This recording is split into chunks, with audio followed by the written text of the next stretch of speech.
नमस्कार दोस्तों। आदित्य L1 के लॉन्च से अभी 2 महीने बीत चुके हैं और अभी भी ये L1 पॉइंट की तरफ बढ़ते ही जा रहा है। तो आइए इस आदित्य L1 मिशन को हम डिटेल में जानेंगे इस वीडियो में।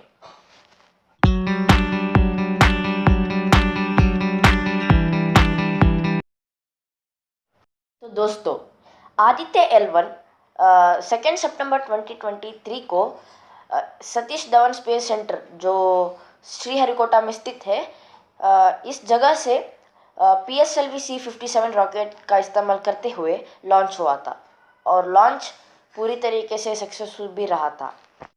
दोस्तों, इस मिशन के प्रोजेक्ट डायरेक्टर थे इसरो के साइंटिस्ट निगर शाहजीत जी। दोस्तों, आप पूछेंगे कि सूरज के पास जो ऑब्जेक्ट जाता है वो जल के राख हो जाता है, तो आप अभी पूछेंगे कि आदित्य की जो इसरो के आदित्य L1 सैटेलाइट है वो सूरज को कहाँ से ऑब्जर्व करेगा। जवाब है दोस्तों L1 पॉइंट। L1 पॉइंट यानी लैग्रेंज पॉइंट 1। ये ऐसी जगह है अंतरिक्ष में जिधर कोई सेलेस्टियल ऑब्जेक्ट का ग्रेविटेशनल फोर्स नहीं लगता है।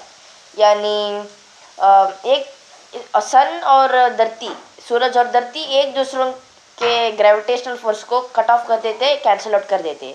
इधर किसी टाइप का फोर्स नहीं लगेगा और जो ऑब्जेक्ट उस पॉइंट में रहेगा वो उधर ही स्टेशन रहेगा, यानी उसी पॉइंट को ऑर्बिट करते रहेगा। तो दोस्तों, ये L1 पॉइंट एक ही नहीं है, 5 L1 पॉइंट्स होते हैं हमारे अंतरिक्ष में, यानी 5 लैग्रेंज पॉइंट्स।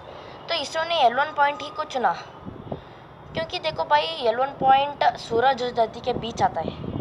तो इधर हमारे आदित्य L1 पॉइंट में रहकर सूरज का स्टडी 24/7 कर सकता है और अर्थ और धरती के साथ भी हम कम्युनिकेशन रख सकता है, वो भी 24/7। और इसलिए इसरो ने L1 पॉइंट को चुना है। और L2 पॉइंट के साथ दिक्कत ये है कि ये पीछे आता है, जो सूरज का यानी सूरज का नहीं, धरती का पीछे आता है। तो धरती का पीछे आया तो भाई आप बोल सकते हैं कि धरती बीच में आ जाएगा और सूरज नहीं दिखेगा बाद में। और L3 पॉइंट क्या है ना, सूरज के पीछे है, तो सूरज को हम आराम से स्टडी कर सकते हैं लेकिन धरती के साथ कम्युनिकेशन नहीं कर सकते। और L4 और L5 पॉइंट्स तो थोड़ा दूर ही है और समय आने पर धरती वो बीच में आके ब्लॉक भी कर सकता है। तो L1 पॉइंट को इसरो ने चुना। तो दोस्तों, इसका ट्रेजेक्ट्री यानी पाथ, रास्ता, कुछ भी कहो, इसका ट्रेजेक्ट्री एक ऑर्बिटल मैन्यूवर करते हुए जाता है। तो इसका पहला जो है पहला स्टेप ऑफ ट्रेजेक्ट्री, तो 4 ऑर्बिट करना है अर्थ के साथ और फिर इसका फायरिंग होता है और L1 पॉइंट की तरफ जाने लगता है। तो दोस्तों, आपके जानकारी के लिए बता दूं कि अर्थ से L1 पॉइंट तक करीब 1.5 मिलियन किलोमीटर का दूरी बनता है। तो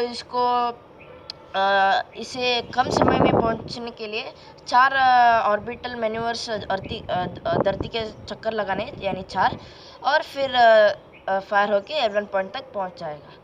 तो आदित्य L1 5 सितंबर को पहला ऑर्बिट कंप्लीट किया, यानी पहला चक्कर लगाया धरती का, और फिर 8 सितंबर को दूसरा चक्कर लगाया, कंप्लीट किया, और 10 सितंबर यानी 10 सितंबर को तीसरा भी चक्कर कंप्लीट किया, और फाइनल 15 सितंबर को इसका लास्ट यानी 4th ऑर्बिट कंप्लीट किया, और 30 यानी फाइनल 30 सितंबर को इस आदित्य L1 ने धरती का स्फीयर यानी जो टोटल एटमॉस्फेयर होता उसे क्रॉस करके आदित्य यानी L1 पॉइंट की तरफ जाने लगा है।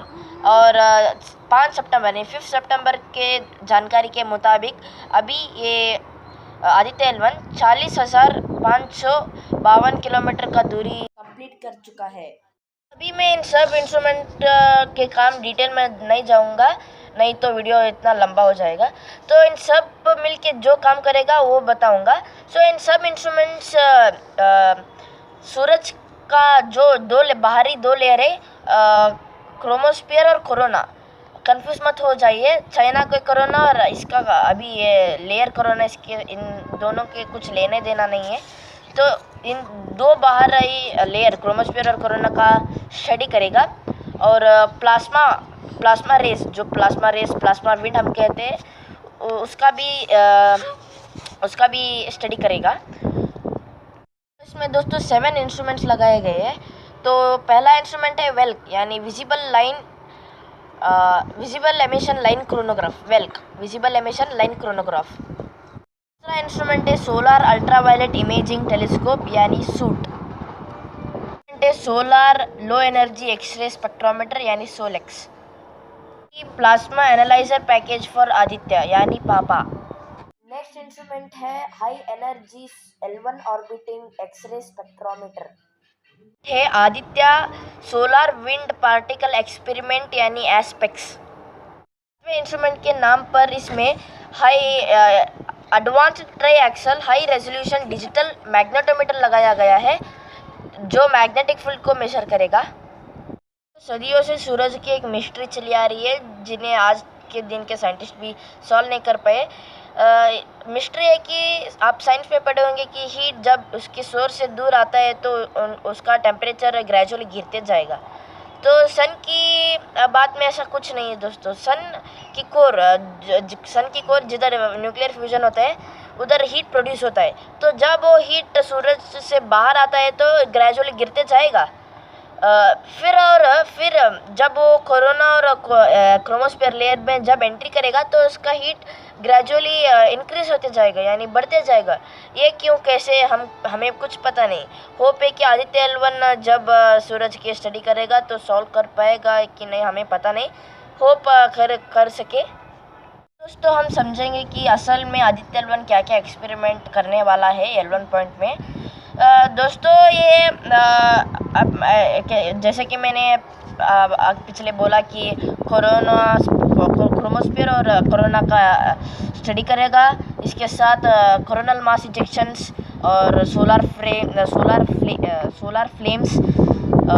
सोलर विंड, इस सब को स्टडी करेगा। और ये सब सोलर विंड और सोलर फ्लेयर्स धरती को कैसे अफेक्ट करते हैं, इसका भी वो स्टडी करेगा और सब डाटा हमें भेजेगा। और ये ऐसे स्पेस मिशन से पहले नासा भी कर चुका है, उनकी पार्कर प्रोब वो सब, और ESA भी कर चुका है। उनका भी एक मिशन था यूरोपियन स्पेस एजेंसी का, जो सोलर मिशन वही किए। लेकिन ये भारत का पहला सोलर मिशन है जो आदित्य L1।